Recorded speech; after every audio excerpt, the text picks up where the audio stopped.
Welcome to the Gore Podcast, everybody. I'm Steve Vessell. I'm Deathmetal Dave. I'm Ace. Welcome. Tonight we are going to rip apart the Evil Dead franchise. Like a deadite. Like a deadite skull. Like a deadite ripping your bowels or eyes or whatever they get a hold of. Maybe we're going to swallow the franchise like a soul. Like the door off an old fruit cellar. Welcome to my fruit cellar. Oh, shit. Oh, man. Well, we are going to talk about Evil Dead Rise. Yes. And how some of us didn't like it and other of us enjoyed it because we know how to enjoy movies. But go ahead, Steve. I hate you. I hate you. Oh, man, are we really going to get on this? Okay, we'll talk about the Evil Dead Rise, especially at the end of this episode, but Evil Dead Rise. What did you think, Ace?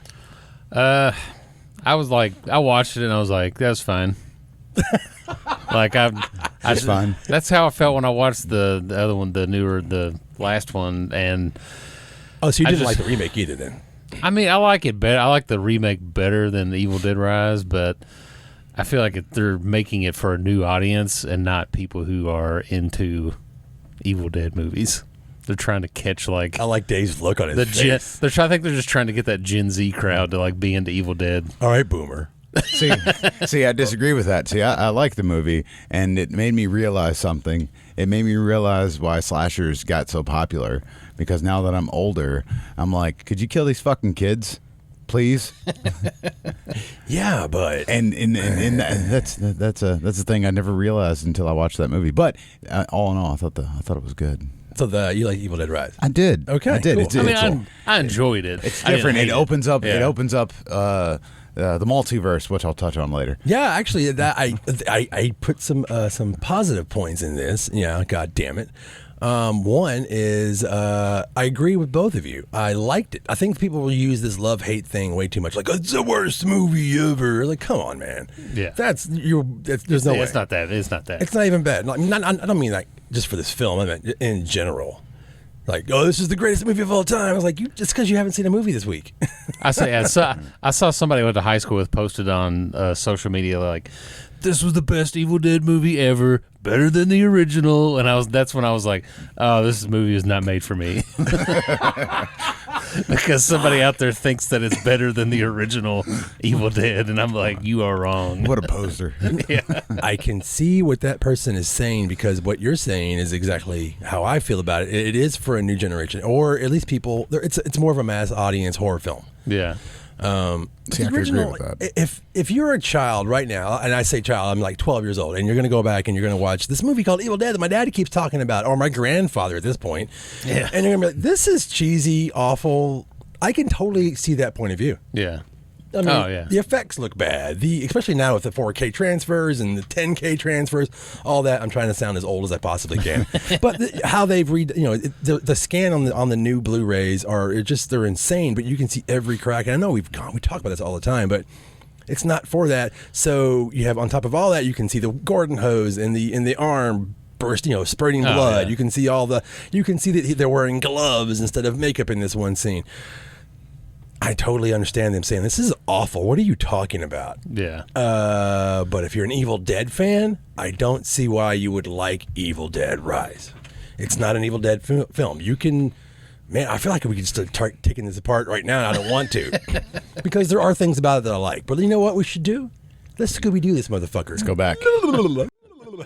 Let's go back to where it all began. Let's go back to 1978. Within the Woods. Within the Woods. We had this section called on the whiteboard of doom. I actually broke this motherfucker out again. In case you haven't listened to us in a while, we have the whiteboard of doom on the wall. Is it the whiteboard or the whiteboard? I think it's You have a microphone there, Katie. Wipe. It is white. You're White a fucking racist. board. Wipe it off. The racist board of doom.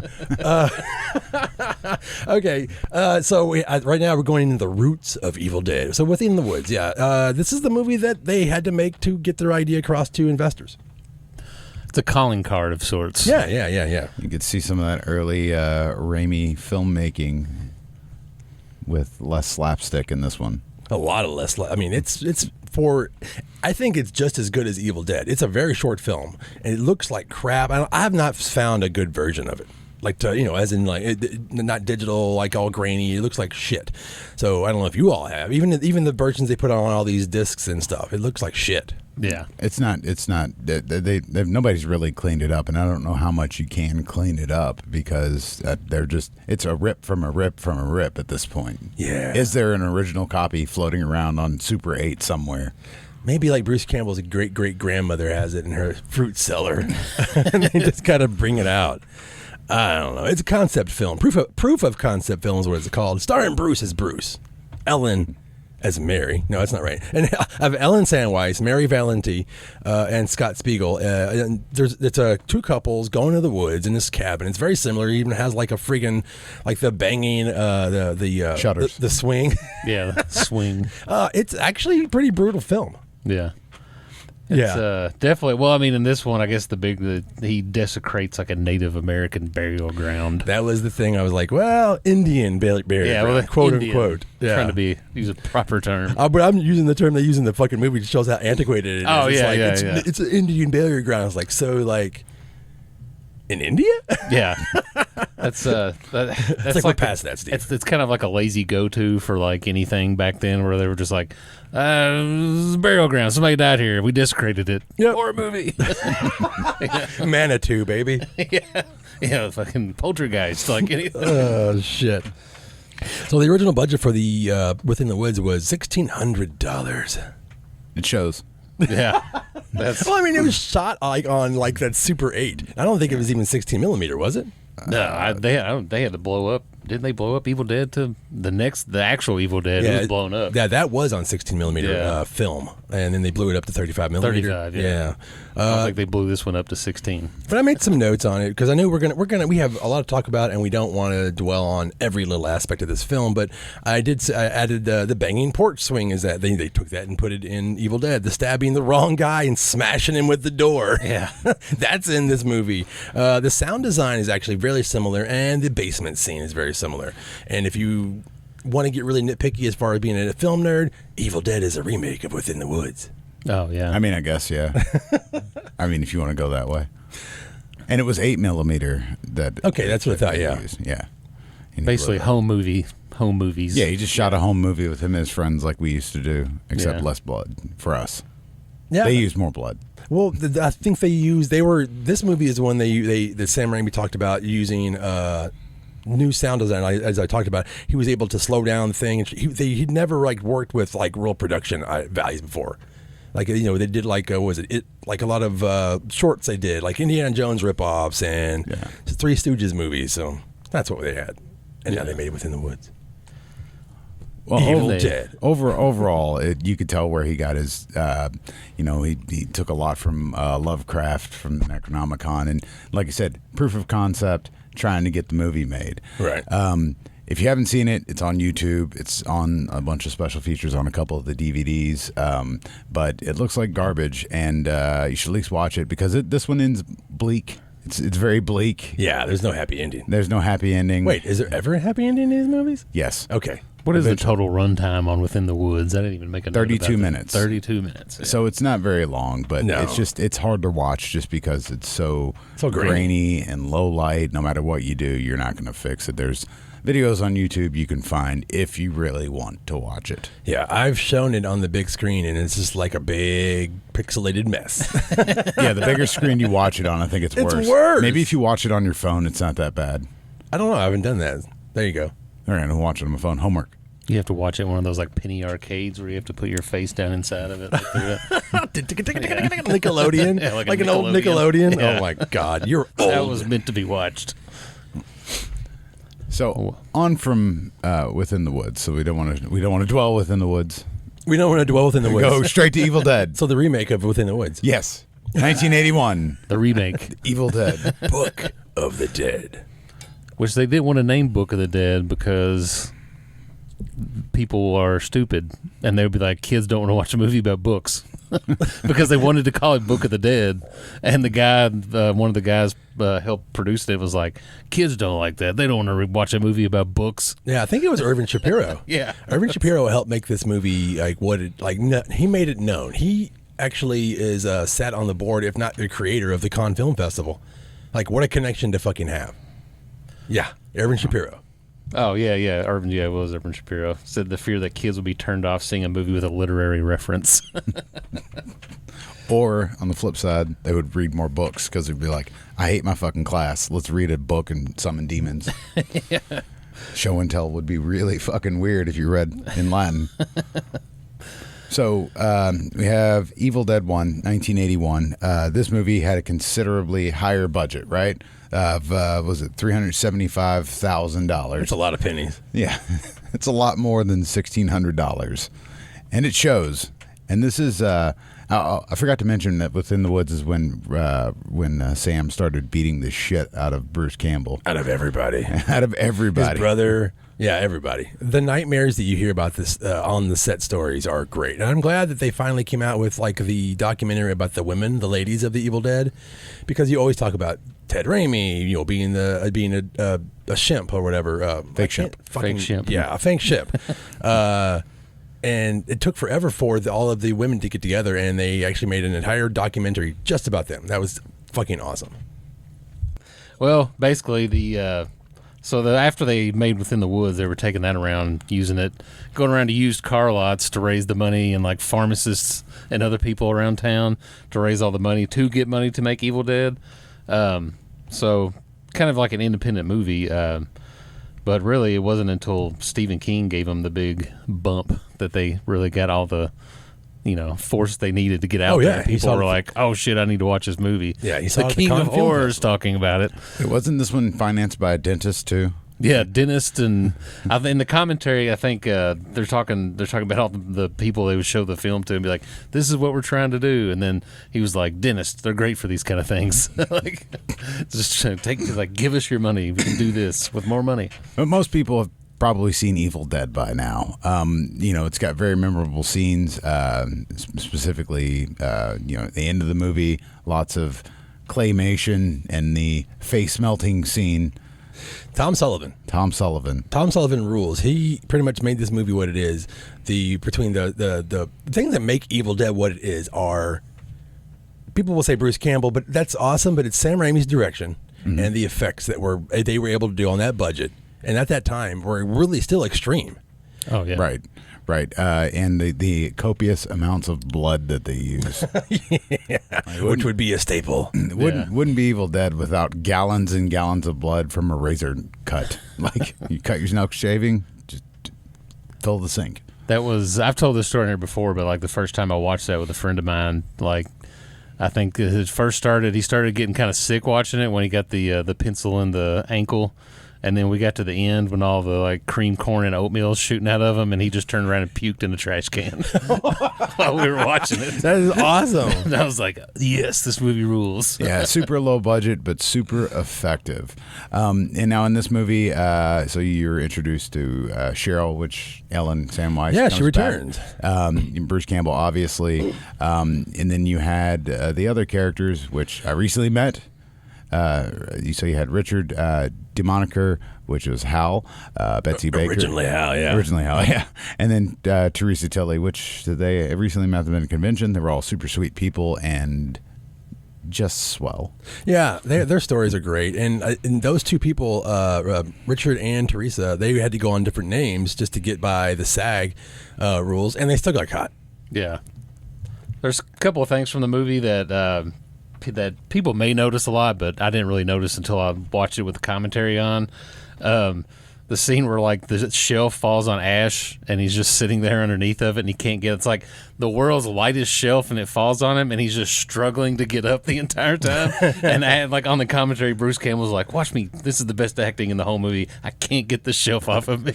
And he's just like writhing around on the ground and they're just like, "Kill time, we're trying to make the movie longer." Like I love that. I never even paid attention to that growing up. I was like, "Oh, the shelf fell on, you can't get up." Other than like when they're driving in the car, another scene, he's actually drinking. He has the little jar that he's drinking out of that I always just thought was water, but that's supposed to be moonshine that he's drinking because they're like in Tennessee. And when it cuts back to Bruce's face in that scene, he's kind of making a face, and he said that's because they cut out a scene before that where he took a drink of the moonshine, and he's like grimacing at how much he didn't like it. So that's why his face looks like that in the back seat of the car. But those were two little things I picked up on listening to the commentary. And Also, where they bought the amulet at Corey's Jewelry Box in Michigan for $12. Nice. You could sell it for a lot more than $12 now. Yeah.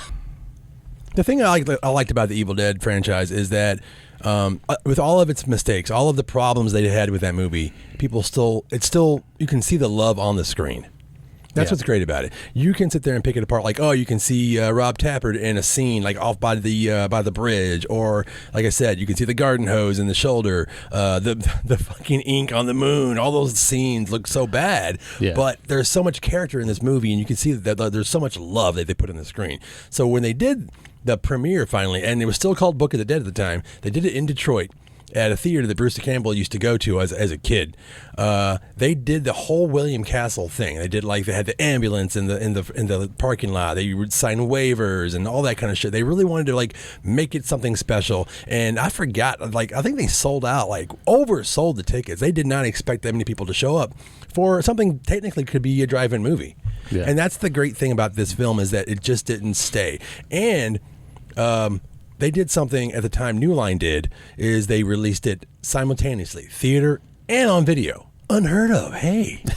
That's back when VHS cost $80. Oh, it was more than that at that point. My first VHS I ever bought was $70, and that was in '89. Isn't it crazy if you got an original copy of Evil Dead on VHS, it didn't depreciate in value at all? Yeah. It's great. But other little facts about the movie, wasn't one of the Coens was involved, right? Joel Coen was an assistant editor on the film. Said this is one of his earliest professional jobs, and he and his brother Ethan, who would also produce and make the film Blood Simple 3 years after the release of this film. But yeah, just the fact that the Coen brothers worked on this, who are in my opinion, just amazing. They just make film after film that's just awesome. Yeah, even their bad movies are fucking great. Yeah, if that makes any sense. And they just have The Big Lebowski is iconic, and the fact that they worked on Evil Dead, which I wasn't even aware of until a couple years ago, looking up stuff about it, and I was like, oh shit, the Coen brothers worked on that. Yeah, well, Edna Ruth, who was the editor on Evil Dead, she was also editor on Blood Simple. She was a consultant, I think, on Blood Simple and Fear No Evil. Clint Howard, baby. Oh yeah. Yeah. Connection. So from there, we can go on to Evil Dead 2. But before we get there, Raimi had made Crime Wave. Oh, yeah. I've got that on VHS on this table somewhere. That didn't work out so well. So they were like, hey, let's reboot Evil Dead 2.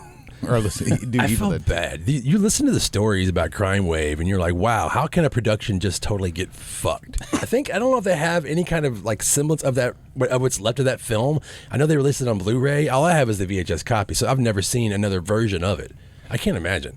I would imagine a completely different fucking movie. I would imagine there's got to be some sort of director's cut out there. I don't know. And it's 4 hours long.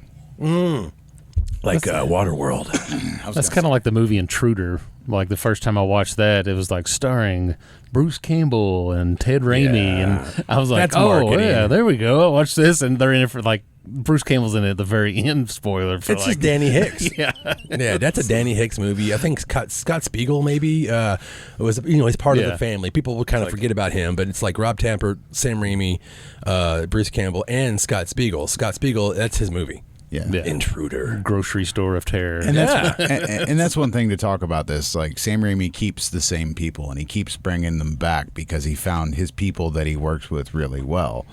Bruce is the butt of all of his jokes. The butt. And gets abused all the time, but Bruce just keeps coming on back. He all super buff for Evil Dead 2. He talks about all the time he had to work out and lift weights, and he'd never done that, and he looked like John Travolta in Staying Alive. You can tell in some of the scenes, his shirt gets a little ripped, and it's Ash, you've been working out since last night. So this one was the requel. That's the reboot. I knew you were going to sequel? say that. Yeah, the original requel. The original requel, because they were like, hey, let's do this, but let's do it different. And you can see the scene, I think, was it Bridget Fonda? No, she's in the Army of Darkness remake or whatever section. But they remade the whole beginning, and they just cut out Scott and Linda, and all their characters, or they cut out Cheryl. Everybody, it's down to Linda and Ashley. That's right. And that beautiful necklace they bought for 10 cents. Yeah. $12. I never thought this, like, every time I watch this movie, I never thought it was a remake because I was just confused at the beginning because I was like, well, they're showing what happened in the last movie, but where's everybody else? And then I watched it with one of my friends, and they're like, isn't this just a remake? And I was like, I don't really think it's a remake. But then you get to the credits of it, and it says the sequel to, and it tells you it's not a remake in the credits. So technically, it's not a remake because in the credits, it says so. Well, it is a remake up to the point where the Evil Dead goes through the cabin again, grabs him, and throws him through the forest. It's the exact same way the end of Evil Dead is, but then it just continues and he becomes possessed. That's when Evil Dead 2 technically begins. Yeah. Technically starts. You are correct. This one, so Scott Spiegel wrote this one with Sam Raimi. Yeah. It would be their first adventure together. Dun dun. Writing. Dino De Laurentiis was producer. No, sorry, De Laurentiis. We could be like, go ahead. Dino De Laurentiis. No, Dino- I'll just cut this out. Dino De Laurentiis was a producer. Dun dun. He did Conan. Dun dun. He Dun, did. Dun dun dun. Red Sonja, right? I don't know why I'm doing the soundtrack to fucking nothing. That's not Conan or Evil Dead. Good job, Steve. But this movie had a significantly higher budget. Now they're in the millions, and you can tell they spent a lot on that deer head that laughs at you. Yeah, it's great. It's one of the best hand puppets of all time, next to The Thing. $3.6 million budget. 3.6. That's huge. That's huge, Yeah. especially for a horror movie in '86. Yeah. So again, this one is a retelling of Evil Dead, which is a retelling of Within the Woods. So it's actually so technically it's the third retelling of the story, and then after like you said, he gets taken into the woods, then he's possessed. Now it's its own movie, and he has that great bit of acting with the hand. Yes, he does. The possessed hand, because you always see, it was in the 90s, Jim Carrey would always do the hand thing. And it's just like, well, Apparently first. that whole thing was inspired by like a hamburger helper commercial, from what I've read. Get the fuck out I of here. swear to God, it's like, it says Ashes fights with his disembodied hand coming from a film made by Spiegel as a teenager titled Attack of the Helping Hand, which itself was inspired by the television commercials with the hamburger helper hand. Fuck. If you remember that. That's awful. I remember that. I'm just like, I don't remember seeing that commercial. No. Looks like we're out of hamburger. Let me help you. It has like that little voice. Oh, yeah. The sound design in these movies are always talked about, like when they're walking underneath the freaking ceiling. It's like wah wah wah wah wah wah, all those little things. Why does a hand have a fucking wee wee wee wee noise and it's fucking laughing and stuff? It doesn't make sense. It doesn't have to. Yeah. I guess that goes back to their sort of comedy days. They want to make things a little bit tongue in cheek. Greg Nicotero and Howard Berger worked on this film together, and I cannot remember if the other part of K&B, the K in K&B, worked them. So it's Howard Berger, Greg Nicotero, and Robert Kurtzman. Yeah, and Kurtzman. I don't know if they all three worked together on this film, but I think Mark Sjostrom was the guy who was in charge of all of it. He was their boss. He was their Tom Savini.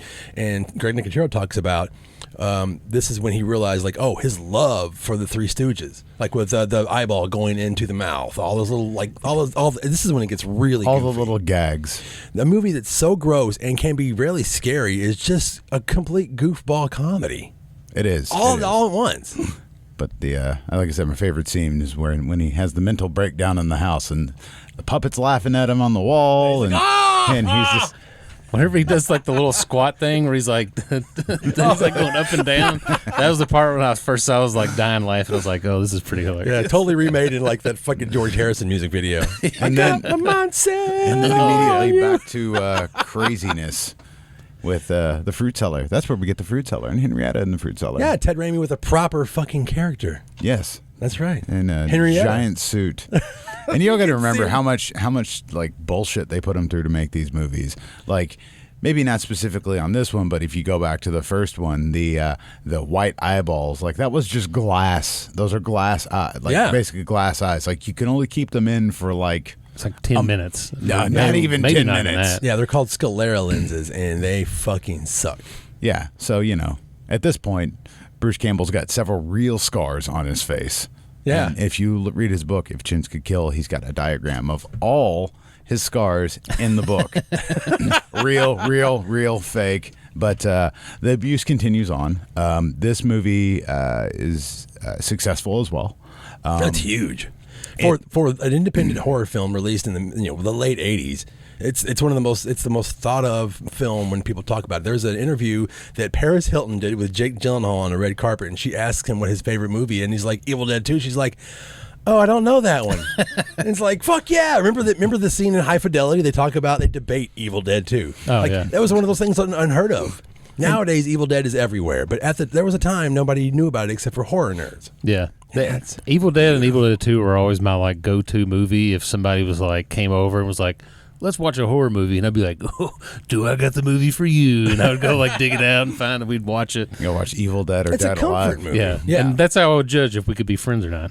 If we'd watched it and they were like, that was stupid, I'd be like, maybe we shouldn't hang out anymore. I've done that on dates. That's cool. So I believe this is the first one to not get an X rating initially. Because Because they switched all the blood color to all those ridiculous colors because they knew what they were going to do. I mean, the gallons have come out of that wall and hit him in the face, and it's all over the place. And they're coming out of the hatch when what's his face.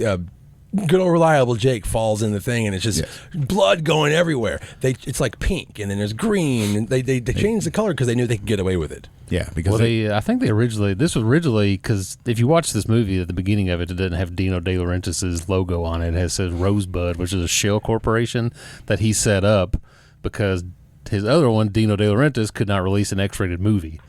So they set up, that's why you only ever see the one movie that Rosebud ever did, which is Evil Dead 2, which is the shell corporation that he set up to go around the rule that he couldn't make an X-rated movie. They circumvented. And I think they released it unrated originally, I think. I don't know. If it's seen on DVD now, it probably just says R on it. I'm looking at my VHS while you guys talk. Yeah, because Evil Dead 1, they got an X rating for that for sure. I think that's why he was scared. And they just, they took the rated R, the R rating from another reel, and then they shopped it around. Yeah, because he said if it would have made an R rating on that, the movie would have been about 62 minutes long. This literally has no rating on the box at all. And this is the original VHS that I stole. The Vestron release, that is the original VHS come on. Yeah, and then I got my HBO Canon Video Evil Dead clamshell. Man, I'm going to take those. No, you're not. I stole these hardcore, baby. So from there, as far as Evil Dead goes, we have a little bit of a lull. And then you get to the Medieval Dead, Army of Darkness. Medieval Dead. My favorite. And that movie was made possible because in between Evil Dead 2 and Army of Darkness, we get Darkman. Dark dude. Darkman was commercially successful, and because of its success, it allowed Raimi to do this, and also Dino was producer of that as well. So they had a picture deal. So he was like, "Well, Evil Dead 2 was successful overseas. Let's make another one." And while they were making Darkman, Raimi had started to write the script for Army of Darkness, and at that time, Scott Spiegel was indisposed. I think he was working on The Rookie, the Clint Eastwood movie. No. He was working on that, so he couldn't get involved, and that's when he brought in his brother Ivan, and I think that's why Army of Darkness is so goofy. Oh my god! Because he brought in his brother, and his brother was a little bit more comedy oriented. Let's push it further. Army of Darkness is my least favorite one out of all of them. Wow. Okay. Even Evil Dead Rise. I like Evil Dead Rise better than I do Army of Darkness. No shit. Yeah, it's too goofy, and I don't know. The first time I watched this was on Comedy Central, but there's parts of the movie where he's just which tells you a lot about the movie. Yeah, you were seeing it on. It's a comedy. Yeah. But just some of it is him being way too goofy. Like the part where he's kind of going on about you're bad Ash and I'm evil Ash, a little goody two shoes, doing all that stuff. I'm just like, God, I kind of it's almost too dumb for me. But some of that too. This is water, not pee. But some of that was also because Sam and Ivan would send the scripts and stuff to Bruce and Rob, and then they would send back notes like, "How about we do this? How about we do this?" Because originally it was way different. It was actually called Evil Dead 3. Yeah. Yes. It wasn't called Army of Darkness. I can see Dino De Laurentiis. I mean, he's the producer. He owns his own company. He wants to make money. So he wants something that's more palatable for anybody. And you've got a guy who loves comedy. It's basically a PG-13 movie. Oh, absolutely. I mean, it's if you take out a couple things. Now, if you see the uncut version, I mean, there's been so many different cuts of this film. 4 different cuts. Dave was the first one to tell me about the Medieval Dead actually cut. Yes. Of it. Yes. And it has all of the deleted scenes, and now I think you can actually get it on Blu-ray that has all of them. Yes. So that's awesome. But there's nudity in the original version of it. Oh, see, now the one I have, I think, is the U.S. theatrical cut. Yeah. Maybe I need to watch Happy ending? the director's cut. Does it have a happy ending?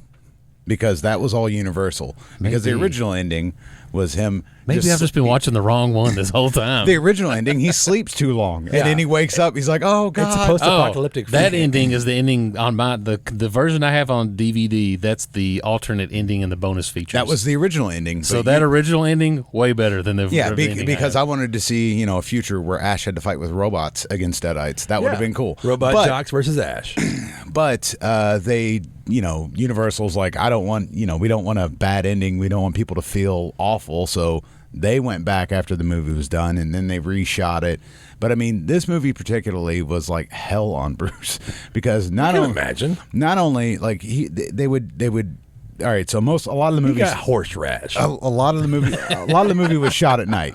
So it takes them several hours to set up at night, right? They also filmed it in the summer, during the shortest. You get more daylight in the summer, so they had less time, and there's more stuff to do. There were some scenes they had to do 37 times because they were choreographed, like fights where Bruce Campbell's fighting something that's not there that's going to be added in post. Yeah. A whole skeleton army. A whole skeleton army. Yeah. Which I love because it's just like they put a skeleton on the back of a horse, and the horse is just running. And you can see it just like bouncing around. It's just bouncing. It's like there's one like the scene where Bill Moseley's in that. It's like he plays the guy with the white lens in his eye, and he's got like the horn. Yeah. There's a scene where I think they're coming down a hill, and there's a real rider, and next to him is a guy on a stick, and it's just like that's fucking amazing. When I saw this movie in the theater, I fucking hated it. I could not wait to go see this movie. I still had the magazine. It was a Cinefantastic that I had gotten Bruce Campbell to sign on the Evil Dead magazine. And then when I went and saw the fucking movie, they changed the name, fine, whatever. It still looked cool to me. That movie poster is gorgeous. Yeah. And then it was a comedy. He all of a sudden he's a villain. And he's a fucking asshole. He goes from you can see it's like the progression of the character. If you want to exclude Evil Dead and consider Evil Dead 2, 1 and 2 within the same film, then you go to Army of Darkness. He goes from being like the hero at the end of Evil Dead, and now I'm a slave. And I wrote that exact same thing down. What the fuck? I was so mad because they were like, yes, you're here, and then he's like, I'm a slave, and you're like, where did that happen? And I feel like we've talked about this many times on this fucking podcast, so I don't want to keep talking about it, but I'm going to talk about it one more time. I was so mad at that. It took me years to get over it until I got the VHS and rewatched it, and I was like, oh, this is a Harryhausen film. Oh, it is. There's lots of tributes to Ray Harryhausen. But you mentioned the posters. So the poster, the coolest is the international poster, which is on that gold box right there. Mm-hmm. That was made by Renato Casaro, same man that made the posters for Red Sonja, Conan, Tenebrae. And it's fucking amazing. Even the U.S. theatrical release poster is amazing. Hold on, my notes went away. This was a big deal when this DVD came out because 13 minutes of extra footage and the original ending, and now it's all just one big movie. Now they just put it all together. Yeah. I have it on VHS. But the biggest thing is it's not the movie that Raimi necessarily wanted to put out because Universal sort of hijacked it and then cut it. A movie studio did that? Yeah, it's crazy. And also, this movie, Army of Darkness, originally got an X rating. Oh, did it? It originally got an X rating, and then they were able to cut it down a lot. Naked slave girls. I knew it. They cut that out. Yep. Also, that's in the cemetery scene. If nobody knows what I'm talking about. One of the other things that bugs me about this movie when I watch it is it's like they watched Evil Dead 2 and they were in a theater watching, and when he says groovy, the whole crowd was probably like, yeah, that's great. And they were like, what if in every scene he just said something really cool like that? He's just in the one scene he's like, you got two choices, Jack and shit, and Jack just left town or something that's like that. I'm just like, oh, hilarious. These are sound bites. Yeah. I thought it was great, man. It is great looking. Like I said, when I went back and rewatched it the first time I watched it, I felt the same way. I'm like, God, he's Freddy now? Yeah. It's, but it was that era.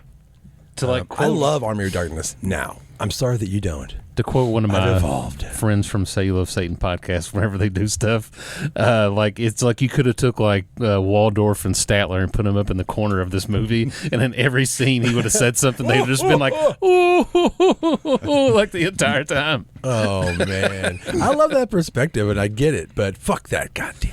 Well, one thing I said multiverse earlier. Yeah. So you've got two different endings to this Oh, I know. movie. Are you already headed into the Doctor Strange realm? Well, no, you've got two different endings to this movie. So I like to think that they could still do something with the other one, where he gets, asleep and he's old now and he wakes up later, because obviously the show, which we'll get to, picks up from the happy ending. It does. It Where does. he comes back. But that's all we need to talk about Army of Darkness for now. I loved it. I was 12. It was great. It was the best thing ever. I love one-liners. So Yeah, no, I get it. And like we're in the sequels section. You have Evil Dead 2 in 87, Army of Darkness 92. You had to wait till 2013 to get Evil Dead, the reboot. remake. The remake. I fucking hate all this. Oh, and I God forgot to damn mention, it. in Army of Darkness, the original concept was to remake the stuff up to him going back in time. So the last 30 minutes of Evil Dead 2 was going to be remade again. Oh, that would have been great. And fun story that I just have to share with this one. So in the beginning of the movie, where the Delta 88 falls, right? Obviously, they were having problems with rights for the original scene from Evil Dead 2, so they couldn't get that scene. So they were going to reshoot it, and have the Delta 88 on a crane, and Bruce is going to jump off a ladder, and then they're going to fall, and they're going to redo this. Well, apparently, a crane fell into a ravine, and just screwed up the shot completely. Long story short, they ended up getting the original shot back. But they did all that, ruined a crane, another Delta 88, and Bruce's pride. And ended up using the same scene that they thought they couldn't get anyways. Well, if you want to go back to Darkman, he was learning how to use special effects. Yes. Like big budget, quote unquote, special effects. I forgot I think it's called. I can't remember what the effect is that they use for that's like the screen behind the actor. They used it in The Fugitive. It's the exact same process, and they used it in Darkman when he's like on the helicopter. Which that's what I was just thinking about. It looks so bad, but he basically used it again in Army of Darkness. So every movie he's getting better at using effects. It's very much like he's been Darkman. We're talking about Darkman, but Darkman. Evil Dead 2013, the remake again. Fede Alvarez. I dig it, man. I liked it. I liked it a lot. I thought it was pretty brutal, and I think it's probably the scariest of the Evil Dead series. I saw it in the theater and was kind of so about it. I think I watched it one more time after that. Then I rewatched it again before we did this, and I liked it more when I watched it with a 10 years or whatever. Yeah, 2013. 10 years later, I guess I like it better than I did when I saw it in 2013. It's not. I don't like the beginning of it. I feel like you don't have to start a movie just right out of the gate, just gore in your face. Here's this. They're just they start the movie in a 10, and the original Evil Dead, they're just friends hanging out, going to a cabin for the weekend. You don't have to have this whole thing just jump right into it and just punch you right in the face and be Evil Dead logo, throws it up on there. I'd like to meet the cast before the movie starts. I don't know who these people are. They're killing some kid in the basement, and there's just Cats everywhere. Yeah, it's I don't need the whole drug. I feel like if they could have changed the beginning of it, dropped the drug addict plot, which I don't think I need that either. That's interesting. There was no reason for the only reason they went to the cabin in the original movies because they just want to hang out and have fun. And this one, it has to be this is a dark past. She's a drug addict. Well, I mean, her brother's here. I actually liked that part, and I like it that you don't, because I like hearing your reasons why. I liked it because what they tried to do is they took the trope that just we're not gonna believe the victim, we're not gonna believe the woman, we're not gonna believe, we're gonna gaslight her. So they give you a reason why, because there's she's gonna say this, she's gonna act like this, or it's gonna be. She's going to come up with every kind of story to get the fuck out of here. And I like that they kind of grounded that in reality, since we're in this, I don't know, part of horror history now where everything has to be realistic. Everything has to be on point. Even you can have the most extreme gore story ever, but people get freaked out if it doesn't make sense. It's like, did you like the Avengers movies? Because those are garbage.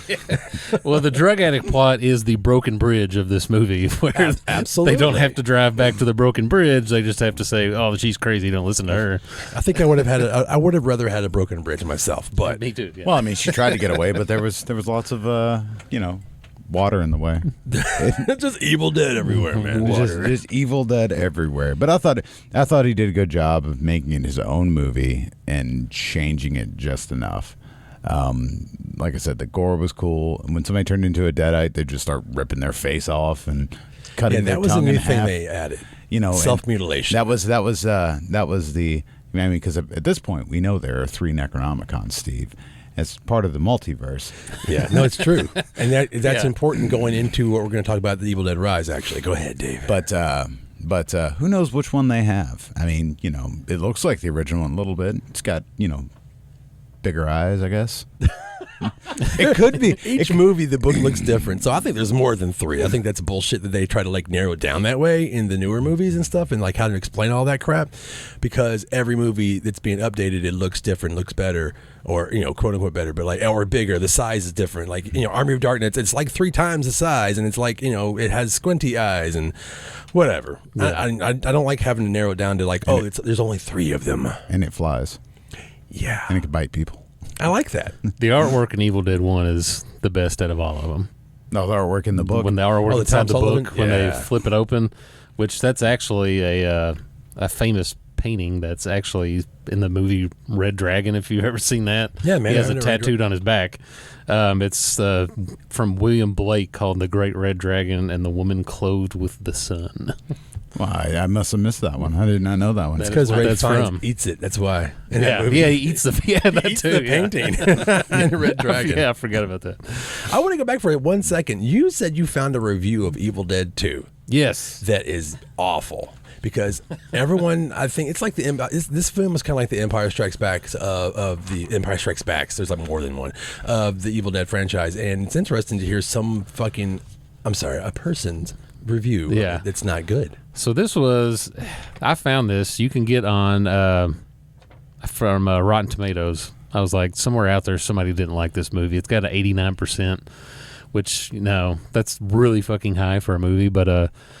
This is from the record from Hackensack, New Jersey in 1987 from this one guy who did not like the Evil Dead. And I highlighted just a couple of parts out of it where he's just really shitting on it. Basically, he said, "You'd probably have to be a 12-year-old boy or think like one to fully appreciate Evil Dead 2. I really didn't much care for Evil Dead 2, though I have to admit that the acting, script, and camera work are superior to efforts in the more boring Nightmare on Elm Street 3, which was also out around the same time. And you're like, God damn, it's called Nightmare on Elm Street 3 boring. This guy must be really fun at parties. If you took 2 movies out of these 2 different franchises and had people pick which ones their favorite ones are, it's Nightmare 3 and Evil Dead 2, and this guy thinks they're both terrible. It's like this one guy, Lou Lumenick in Hackensack, New Jersey, hates Evil Dead 2. He's the only. Even Roger Ebert likes that movie. Yeah, and he hates horror movies. Well, that guy is. It's obviously a pen name. Is that Charles Band? Is he just mad because he didn't get it? Yeah, it's one of the Coen brothers. Holy crap! Sorry, it just popped in my head that you had that review you said you brought in. I needed to hear that. Yeah, and there's a whole article. He goes on and writes about it, and I found a few more. You don't have to read the whole. It's basically just a lot of that, rehash thing where it's like, oh, the kids, think about the kids, and they're watching this with the blood and the gore and blah, blah, blah. The video nasty. Yeah, it's kind of like that. And that's kind of all the other ones I found that were bad reviews of it were from that same kind of thing where it's like the kids. But maybe he's right, because I was like 13 or 14 when I saw Evil Dead. I'm sure I thought like a 12-year-old. Oh, God. When I first saw Evil Dead, it was one of the first horror films that me and my friends had rented, and it freaked me the fuck out. The original. The second one scared me, but I didn't because I didn't see the humor in it. I didn't see when the deer comes alive, I'm like, I'm not laughing. I'm like, holy fuck! I was just young enough. Yeah.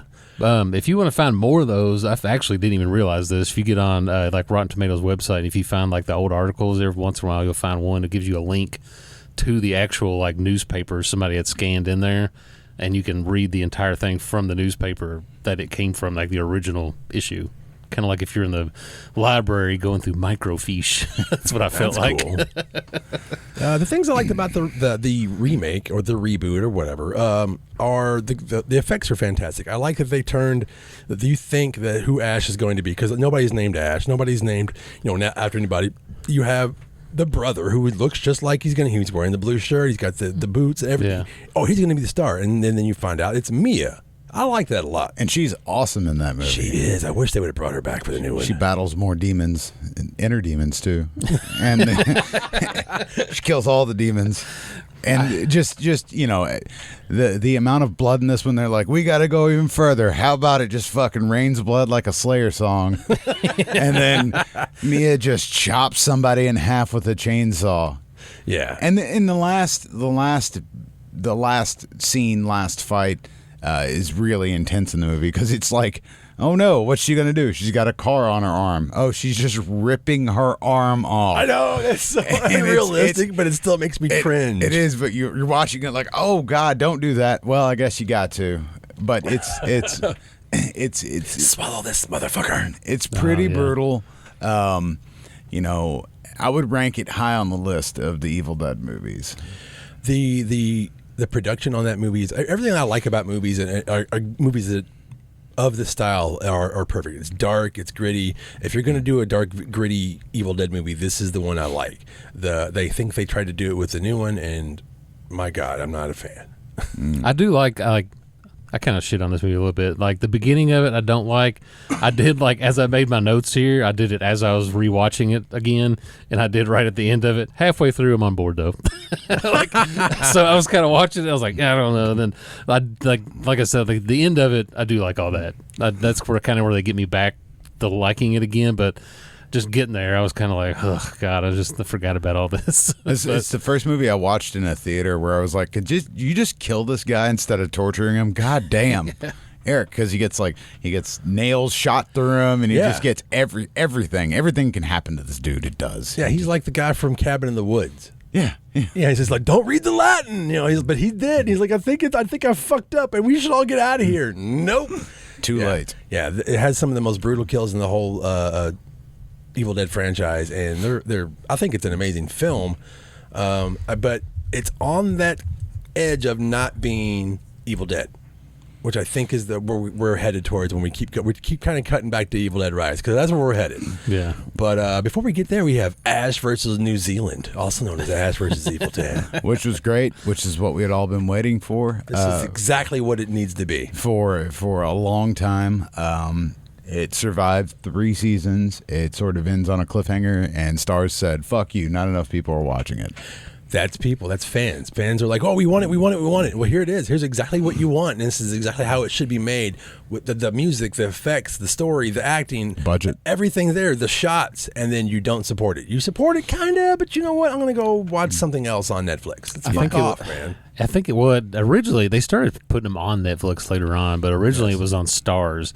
Which no, I was making a joke. Oh, like, no, well, yeah, but fuck, I'm gonna go watch it. I'm gonna yeah. watch another different app, But like, not to make fun of Starz, but who has Starz? like nobody. I typically just bought the DVDs when they came out, or Blu-rays when they came out, and that's when I would watch them. We premiered it at the Gore Club, and we made a big announcement, and then we were still able to do it because, like I said, we do it legally. Yeah, I went there every week and watched it whenever it was coming on. Yeah. And that's how I watched it, because I didn't have Starz. I didn't know anybody else that had it. I think that's on Sunday nights. Who's watching Starz right now? Is it even around Couldn't anymore? Tell you if it's even still there. Holy it's still shit. a thing. I don't know what's on it. Fucking apps. Fuck off. But the show was done well. It continues the story of Ash. Ash is still a likable prick in this one. Yeah. Like I said, this is one half of the multiverse. He's going this way. Not the one that was slept too long. That's the one I want. And I think they were sort of getting to that the way that the show ended. If you've never seen the show, you should go watch it. But we don't have to dwell on this. But you get a few new characters. Kelly, Pablo, they're staples in the Evil Dead universe. And you had people like Ted Raimi and Ellen Sandweiss came back, and it expands on what we already know about the Evil Dead universe.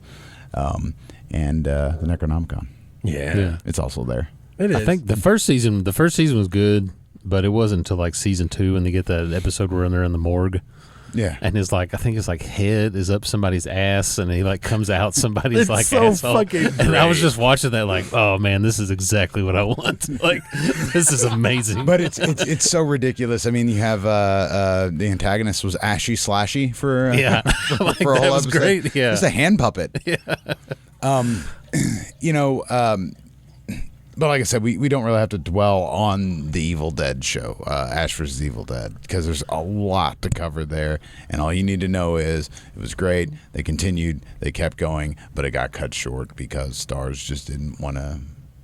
If that was on a different fucking app, platform, streaming service, If it was on whatever, HBO, it'd be on season 8 by now. Oh yeah, HBO, because everybody has HBO. yeah, I mean, it's a good marketing thing. Like, hey, you have to get this app, and nobody wants it, but now you have to if you want to watch this show. People did it, and then I guess people did go and watch it. They did stream it, but I think more pirates than anything were like, Yeah. oh, I've got a copy of it. Well, that would that always happens with anything.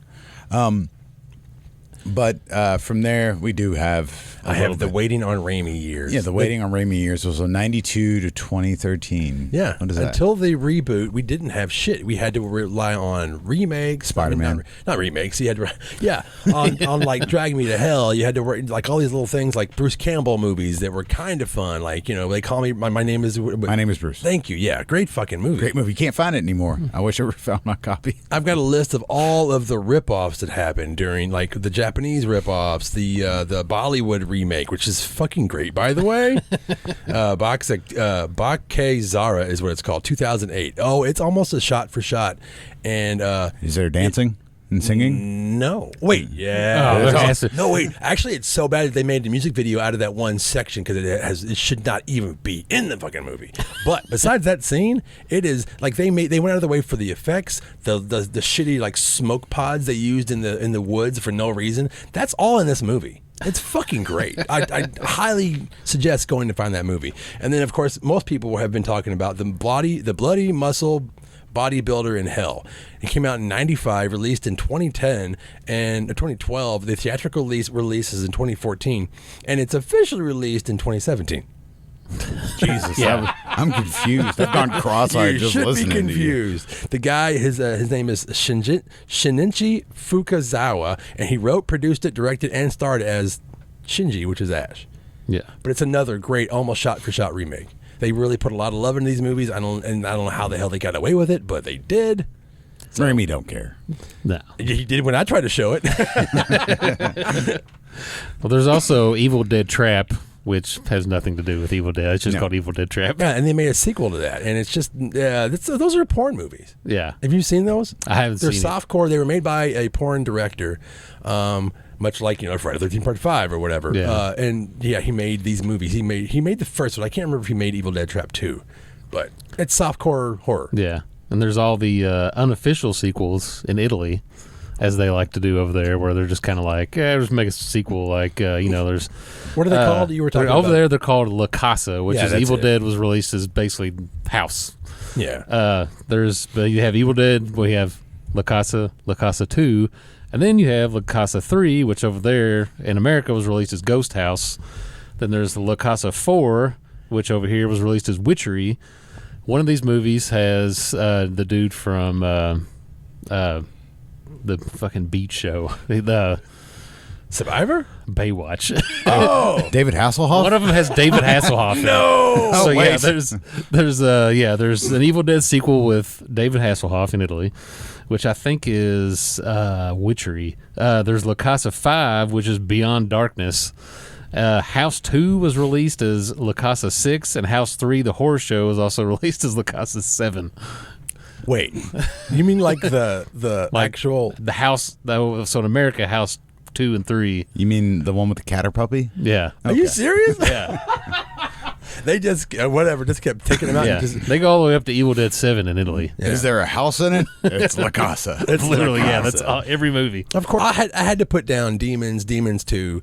They're obviously inspired, especially, that's funny because we're going to talk about Demons 2 a little bit. We have to when it comes to this fucking Evil Dead Rise Definitely movie. inspired by Evil Dead. And then I filled it in, like we had to fill the void. What would we fill it with? Because we didn't have the movies. We had toys, T-shirts, video games, Dave. You had, as far as toys, the first toy I remember was the movie Maniacs McFarlane. Yeah. And now we have come so far that I was doing my research and I may have spent some money because I was like, I don't even have that one.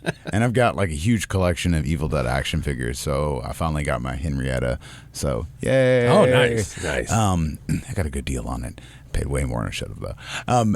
But then you had video games. The first one was Commodore 64, and it was put out in 1984 by Palace. It's weird. It's I think you were saying earlier that it was built off another game, so it was just a mod. Yeah, the Evil Dead video game, 1984, the Commodore 64 by Palace Software. You can be Ash only, but it has you have all the characters in there. So this is what's going on. It was never released on its own. It was released as the B-side to a game called Cauldron. And you have to close doors in this cabin. It even has the swinging little cabin. All the shots are from above.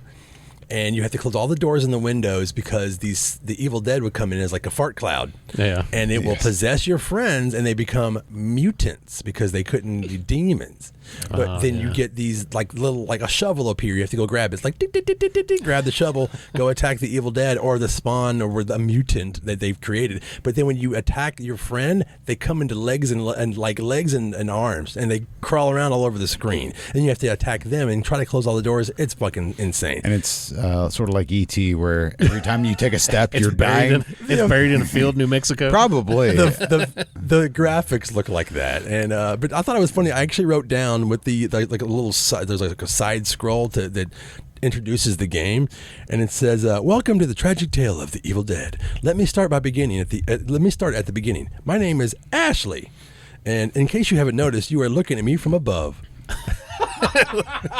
You are God now. That's exactly how it starts. Oh shit. And then from there, it's several years. I think it's like it's almost the year 2000. PlayStation 1 was the first time I ever played them. Hail to the King. And Hail to the King? Yes, Hail to the King was the Resident Evil style Evil Dead. Are you sure game. that wasn't Fistful of Boomstick? No, that was after that. Was after that. That was God, PlayStation that was 2. the one I had. I rented that from the video store, and I think it was one of those ones where I threw my controller across the room and was like, "Fuck this game." It was awesome. I love the game, but it was like. What do you mean by awesome, Dave? It was like Resident Evil, where you're running around and you have If limited. Resident Evil sucked. You have limited supplies. No, it suffered from the same problems. Oh no! It suffered from the same problems as of camera angles. Like once you get into the basement, I do into remember the fruit that. cellar, Oh, yeah. you can't see anything that's going on. You also want to use the chainsaw, but guess what? You don't have a whole lot of gas. You want to use the shotgun, but guess what? You don't have a whole lot of fucking bullets either. Yeah, I remember you get like 16 shots. Yeah, and it was. And then you had the shovel. Yes, and it was a harder game, but it was worth it because for me this was the first Evil Dead game that I played. I rented it at the video store I worked at, and I kept it for a long time. I still have the whatever it's called. Is it Fistful of Boomstick? Fistful of Boomstick I still was the have next that one. one. What's the one where you can throw the little guy? That is Regeneration. Okay, yeah. Yeah, so we have those 3 games. It was voiced by Ted Raimi too. So Oh, okay. fun. I did like the video games because a lot of them had Bruce Campbell's voice, and I was like, I'll take it. Yeah. Because we didn't have anything. That's why this is called the Dead Years. Yeah, I mean, and there were a few other games that came out of that. There was Duke Nukem. There was. I mean, that's Duke everything Nukem. he says is from Evil Dead.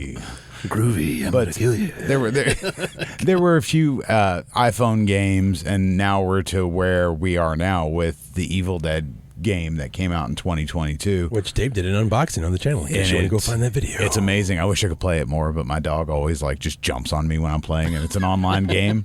What? Because he doesn't want me to play the game. He wants me to play with him. So he jumps on me, and possessed. then I just die. And then the whole team's like, "You fucking asshole." That's funny. Because they rely on me, because this game is different. It's not like a Evil Dead game where you're just running around doing a story mode. It's a online cooperative game with several. What you get like I think 6 missions that you can play that are sort of like story mode, but they're hard as hell. So Is it kind of like the Friday the 13th game? yes, it's like the Friday the 13th game. It's I like that concept. I don't know what Dead by Daylight made it popular. Another horror video game, but it's 4-on-1, and one person's a Deadite that controls all the other Deadites, and the other person, or you can be 4 ashes if you want. Well, I like the Resident Evil games, and I liked the second. I didn't get Hell to the King. I got the one with he's just walking around with a shovel most of the time because that's what you could. You couldn't get shells, you couldn't get gas. You just had a shovel to beat the crap out of Deadites. Just walking around. Now all the cops are still there, like blocking off the street, and they're like, "We can't go over there. Yeah, We're going to have this area blocked off." He's like, "Well, thank you," and then he walks off and he's ash. And it's like it was what I needed. yeah. It was fun. It was something to, like you said, fill the void while we were waiting. You have Evil Dead the musical that came out of Canada. There's tons of music that's all Evil Dead related. Oh yeah, did you talk about that? Did you write any of the notes about that? Yeah. So I got Deicide's got to be Deicide, basically probably the most known metal band who did. They did Dead by Dawn, and basically the whole opening lyrics are just like "Book of the Dead, pages bound in human flesh, feasting the beast," like stuff like that. And you're like, it's just killer. A lot of bands take samples from the movie and just put it in there, like Necrophagia and Mortician both use the what happened to her eyes, and it's just like dun dun dun dun. Obviously the band Death has a song called Evil Dead. The opening to Slayer Hell Awaits is basically all the Deadites kind of like join us. It's join us backwards. Yeah, which is awesome. Even like normie bands like the Foo Fighters, the Everlong video, it's just almost a shot-for-shot remake of the Evil Dead movie. Like they're sleeping, he wakes up, he's in the Evil Dead cabin, there's a person in the basement. I don't know, it has nothing to do with the song, but it's a cool-looking video. Never seen that video. You got to check it out. Changes my perspective on the Foo Fighters a little bit. Studio 666 changed my perspective on the entire fucking band. I didn't give a fuck about the Foo Fighters, and I was like, I might have to go check these guys out more. Which now that besides the radio crap, Katie's just shaking her head at me. Which now that you mention it, Studio 666 draws a lot from Evil Dead. It does. The movie does draw a lot from it. Oh yeah, big time. That's why I brought it up, guys. Yeah. There's a Skinny Puppy song that just samples him saying "Who's laughing now" over and over again. Oh, that's awesome. I mean, my band stole from the Evil Dead too. We used the laughing, in the cabin. Way to self-promote, Dave. Self-promoted. Oh, That band's called Om, and it's from I the didn't say name. Never mind. Just keep going. I'm just saying everybody rips it off because it's so quotable. It's so many things you can use. Yeah. That was my point. Well, there's Hate you guys. There's even like too. bands that aren't even like metal or like industrial. There's this band called Latour who is just like a 90s house band. They just had a song called "People Are Still Having Sex," and it just samples the line "Hello Lover," where she's like "Hello Lover," like it samples that over and over again in the song. But yeah, that's just a short list. There's like a ton of bands that reference because everybody that likes crazy music likes Evil Dead. Yes. And it's a perfect movie to sample if you're going to put it in front of a sick riff. Well, you've got plus everything Evil Dead's based off of is based off of a Lovecraft ideas. Mm-hmm. Yeah. Everything cosmic horror. I mean, Book of the Dead. All this stuff it's kind of hard. So I think of Morbid Angel. I think of fucking Evil Dead. I think of obviously Deicide because I grew up with that album. Yeah. And not just that one song. There's multiple songs on that album that kind of reference it. Oh yeah. Even some of the modulation in the voices that he uses that Glenn Benton uses on the Deicide album sounds like fucking Evil Dead. It's like him just like yeah, all that stuff. It's like, great. It's amazing. So anything that's like, oh, I like Evil Dead, I'm like, oh, okay, I'll check out your band or I'll check out your movie or I'll check out whatever. Anything a ripoff. There's so many ripoffs or odes, whatever. Yeah. And the thing that makes before we get to Evil Dead Rise. One of the reasons I loved Evil Dead is because with Sam Raimi created something new. George Lucas, all these people, they borrow. There's no such thing as original art that someone once said. I don't know how true that is, but I can definitely understand, like, everyone is influenced. I guess that's a better way to say it. He took it and he's like, no, I have no money, but you know what I can do? I can take this camera and do something that people don't do. They always have it on a it's stationary, it's on a crane, and he didn't have money for that, so they created the Vaso cam, they created the shaky cam, and that continued through all of even the television show. Yeah. The difference between that, and we should start digging into that, Evil Dead Rise, it's a completely different thing. Yeah. I'll go into my thing why I don't like Evil Dead Rise now. Say the Raimi shots are still there, but that's okay. They're barely there. If you take the title Evil Dead off of that, it's just a horror movie, and it's fine. Who would go see a movie called Rise? How about Demons 2? I don't know.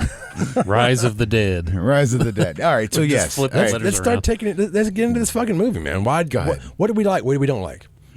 Well, what do you not like, Steve? You Jesus. can't. You come Well, out of the I gate. like- Come I out like of the the gate. opening. The funny thing is, I remember leaving the movie theater, and Katie and I went. And by the way, Katie's recording us tonight. And I'm looking at her, and she's just staring off into the fucking windshield. And I'm like, "So what'd you like about it?" She's like, "No." I said, "What didn't you like about it?" She's like, "I'm trying to find things I did like about it." Nothing. Oh, well, that's not fair. Oh shit, man. I am not nearly as brutal either. I actually don't hate the movie. I don't think it's an Evil Dead movie. There's nothing in that movie that makes me think Evil Dead. You take the book away, whoop-de-doo. It's just not an Evil Dead movie to me. I don't think the director understood where he was going with this film. I don't think it had a proper vision. I think it seemed rushed to me, even though they had been working on it for years. But Fetty went off and did Don't Look or whatever. What's it called? Don't breathe. Don't fucking breathe. Yeah. Part 2. Which He just kept pushing that movie anyways. Yeah. Every time they'd ask him, he's like, well, we're working on it, but look at this movie over here I'm working on because this is my concept. He understood what was going on, and I think his concept of what Evil Dead is worked for me. This one did not work for me at all.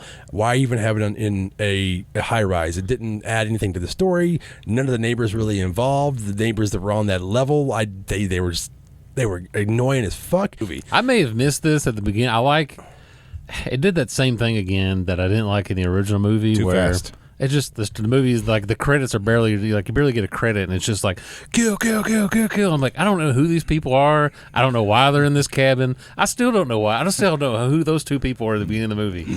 They're at the end of the tell movie. you at the end. Is it at the end of the movie? Because I must have yeah. just stopped paying attention at that point because I stopped caring who they were. It comes around full circle, but I did like you didn't care enough. I did like when she came up out of the water and was floating, And then it the said, credits come up, Evil man. Dead Rise. I was like, that's cool. I like That was a cool shot. That was the money shot, as they would call it. Instead of me sitting here tearing down, Dave, you liked it. Go All ahead. right. So I didn't, like I said, I liked the movie. And it's not like it's my top Evil Dead movie, but I liked it for what it was. It was another venture into the Evil Dead series, so it's keeping it alive.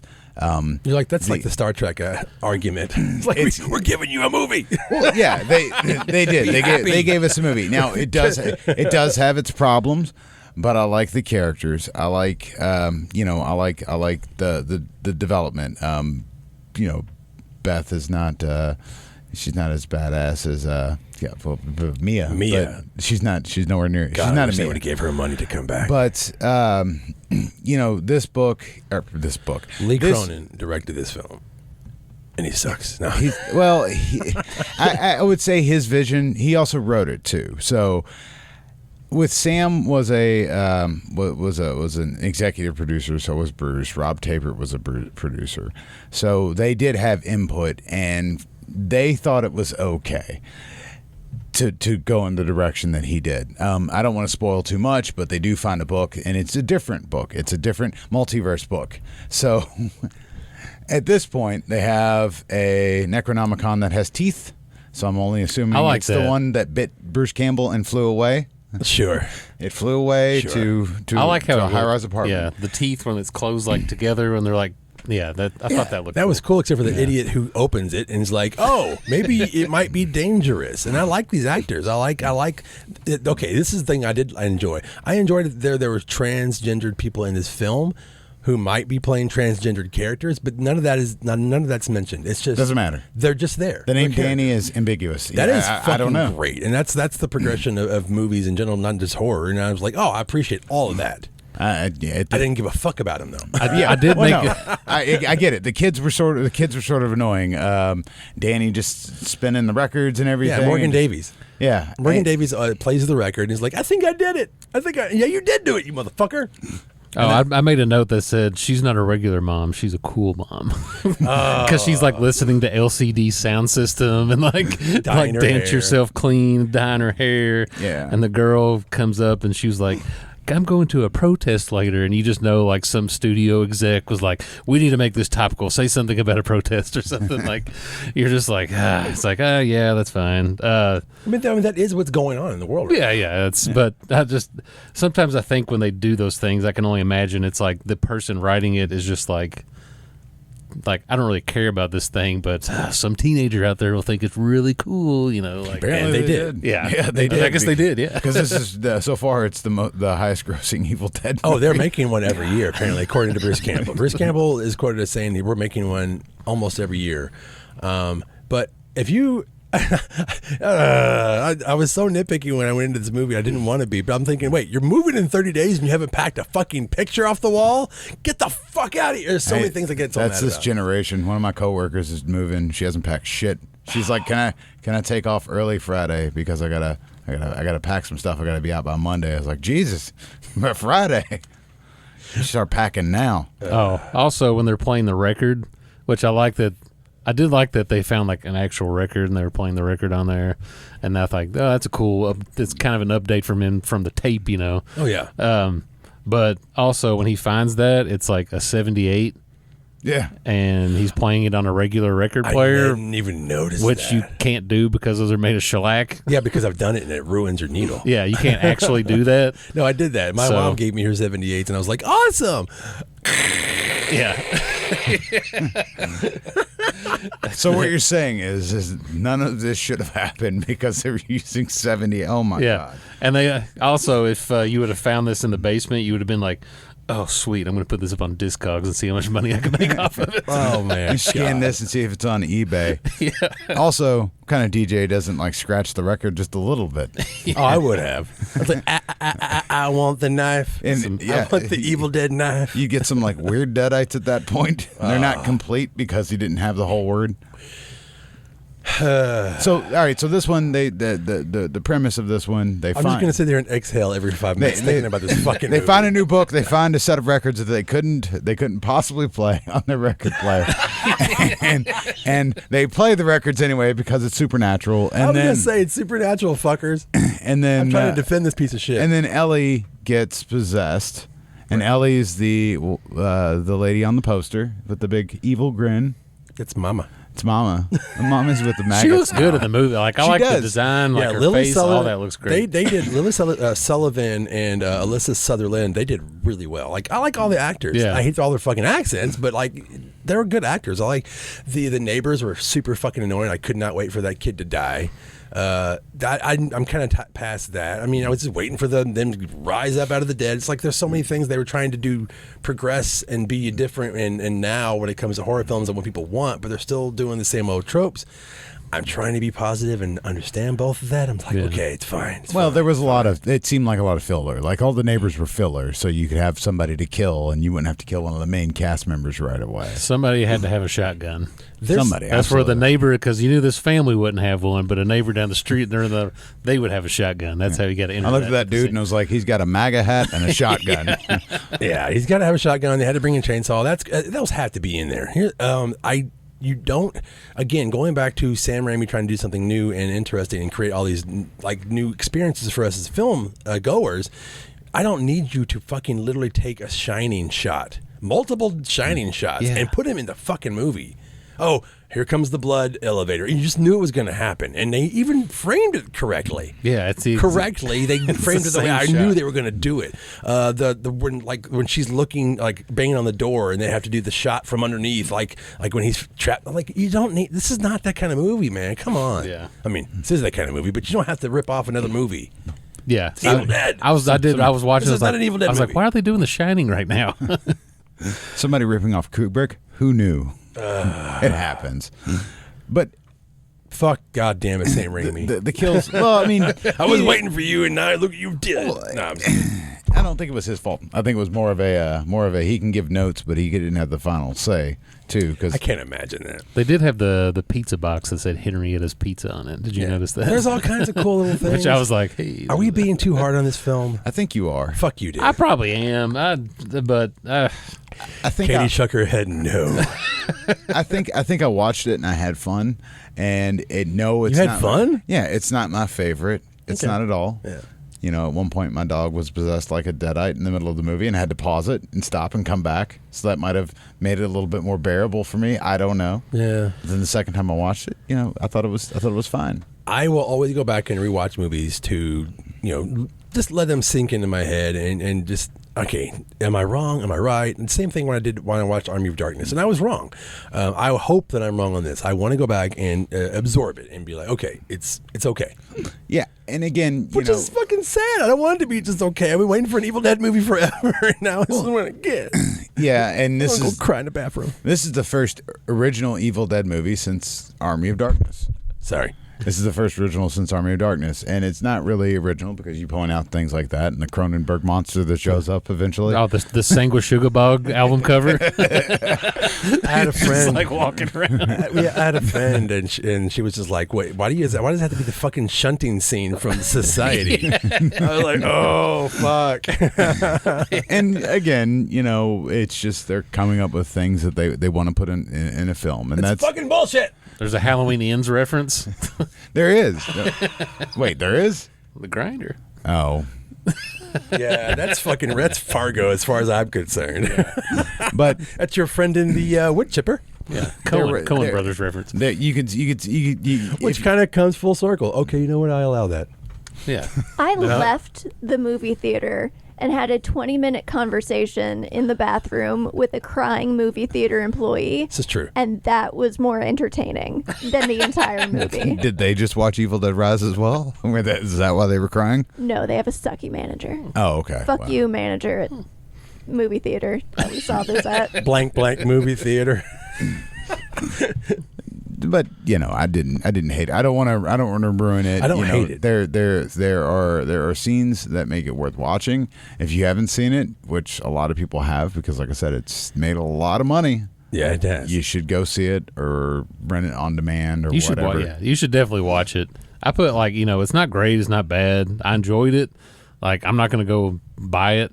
I might watch it one more time, 10 years from now or something. I'll probably buy 3 different versions of it. But I felt like at times I felt like it could have been any generic possession movie. There was a little fan service with some winks and nods to the past movies, which I liked. I liked the apartment building setting, the actress, like what I said.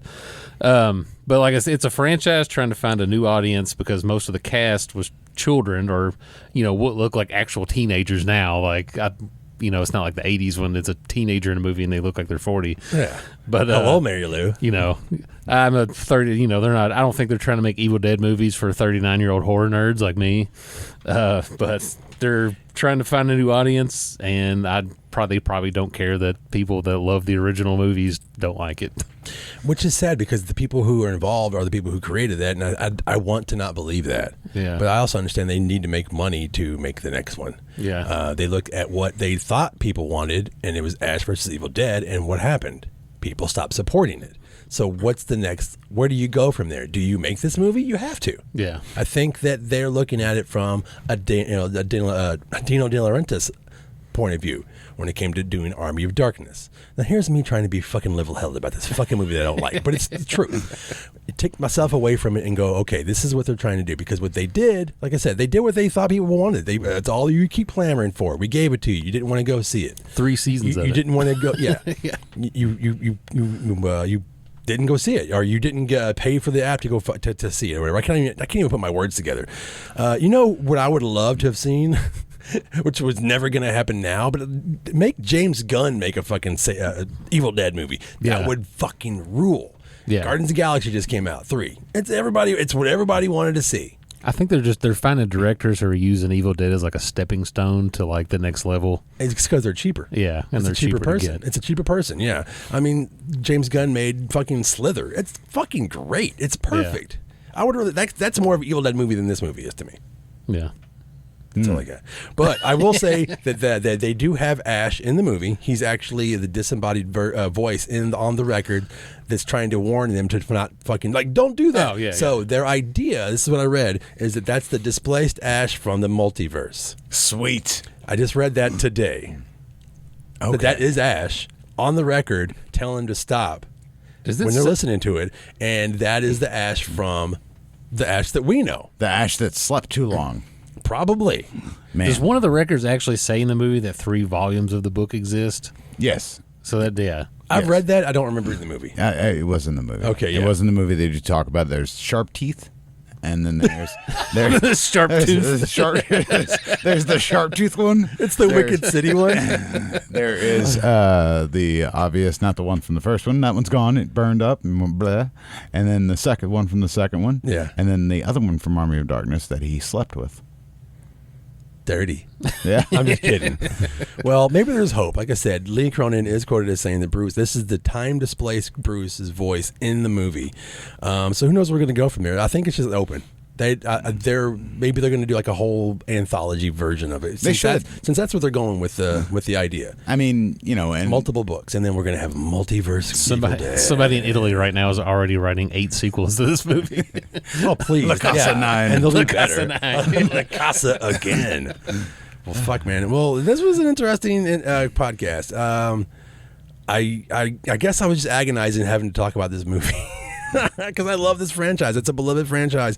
And I don't think this version of it is the vision that I think Evil Dead is. But that's just one fucking opinion. Dave, you like it. I do like it. Yeah. I liked it well enough to watch it a second time without being like, oh, God, I got to watch this again for the podcast. I watched it a second time. I enjoyed it. Yeah, cool. I just, have fun. Ace is your old bastard. Would you? It's like I said, it's entertaining. It's not going to be a movie that I go out and buy and then rewatch over and over again. I'm going to do It's that. not a Spookies. Oh my, mama, mama, Get the fuck out of here. It's no Fuck it. spookies. I think at the end of the day, you just have to think, okay, if you're into this franchise, you're going to like it. Just like the Halloween franchise we just ended. It's like, God damn, what a way to end that franchise. Or that trilogy, the new trilogy of the Halloween movie.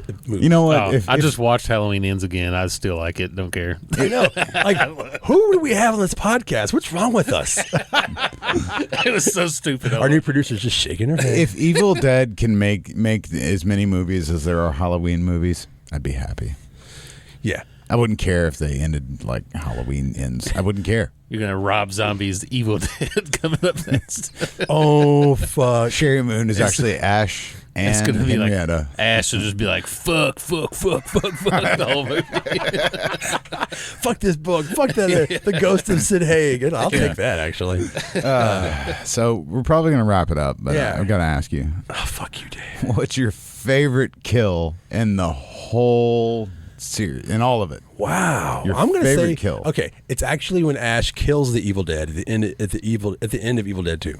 When he takes that chainsaw and shoves it in its fucking mouth, they say the words and everything gets sucked in. That's my favorite kill. If you want to be specific. That is good. Yeah. Ace. Mine is in Evil Dead, the original. He shoves that knife in her back, and she just goes like, I can't even do the scream, but it's like so ear-piercingly loud that even to this day when I watch the movie, I almost want to mute it every time I hear it because it's just like her screaming and that disgusting face, and she's like the fire and that knife in her back, and it's like the whole, just hear that, I'm just like, oh God, that is just like nails on a chalkboard. Yeah, But like a gallon of milk comes out of her mouth. but that's what it's supposed to do. It's so effective and so low budget, but just the sound. You don't even see the knife in her back, hardly. Just the sound of that scream as she's like, gross. And I love that. I love the original Evil Dead knife too. Over the spine one. I think that's my favorite one. Go ahead, Dave. Sorry. My favorite is when Mia cuts her in half with the chainsaw. It's man. brutal. That because the whole scene great leading ending. up to it, it's just like, yes. Yeah, it's a great ending. I mean, there are some other good ones. This isn't a kill, but in the remake, when she licks the knife and her tongue like goes like across it like that, Like I I saw said- that in the trailer, and that made me want to go watch the movie. Yeah, like I said, that movie is Yeah. just 0 to 100 like that, and it's just It stays there. nonstop. But people don't like it. I don't know. I enjoyed it. I enjoyed the unrated cut that just came out from Shout Factory. I bought Great. the steelbook of the Evil Dead 2016. Well, good. Yeah, I'm a fan. Damn it, 2013. What am I talking about? Okay, Dave, get us out of here. All right. Thank you, everybody, for listening. You can find us in several countries. I think, is there a new one? The U.S. Virgin Islands? I'm behind the times right now. Slovenia, Last time we were in 37 countries. Oh, 37 countries. Thank you. You can find us on Anchor FM, Breaker, Google Podcast, Overcast, Pocket Cast, Radio Public, Spotify, Apple Podcast, CastBox, Verbal.com, wherever the hell you're listening to us now. Evil Dead is great. Yeah. Oh, I got a phone call. Sam Raimi said, stop talking about Evil Dead. Okay. Cease and desist. I'm going to call my lawyers. Bye. Check us out on YouTube. Like, subscribe. Bye.